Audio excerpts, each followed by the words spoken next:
It's day 24. இன்னைக்கான 2 new words பார்க்கலாம். Reconciliation. Reconciliation அப்படின்னா என்னென்னா the act of restoring friendly relations. அதாவது ஒரு சண்டைக்கு அப்புறம் மறுபடியும் சமாதானமாக போவாங்க இல்லையா, அதை தான் reconciliation அப்படின்னு சொல்லுவோம். Reunion, harmonize இதெல்லாம் synonyms. Example sentence பாருங்கள்.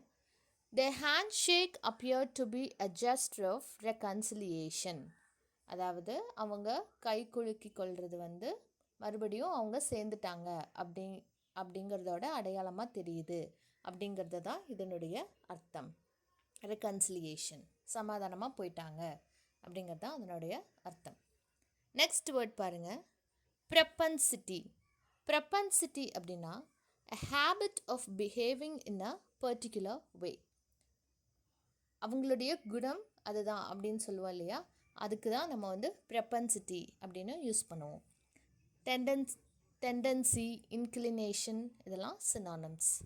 எக்ஸாம்பிள் சென்டென்ஸ் பாருங்கள். She has the propensity to talk too much. அவள் அதிகமாக பேசக்கூடிய குணம் கொண்டவள் அப்படிங்கிறது தான் இதனுடைய அர்த்தம். ஸோ ப்ரெப்பன்சிட்டி அப்படின்னா ஒருத்தவங்களுடைய ஹேபிட், அவங்க இந்த மாதிரி தான் நடந்துக்குவாங்க அப்படின்னு சொல்கிறோம் இல்லையா, அதுதான் அவர் ப்ரெப்பன்சிட்டி அப்படின்னு சொல்லுவோம்.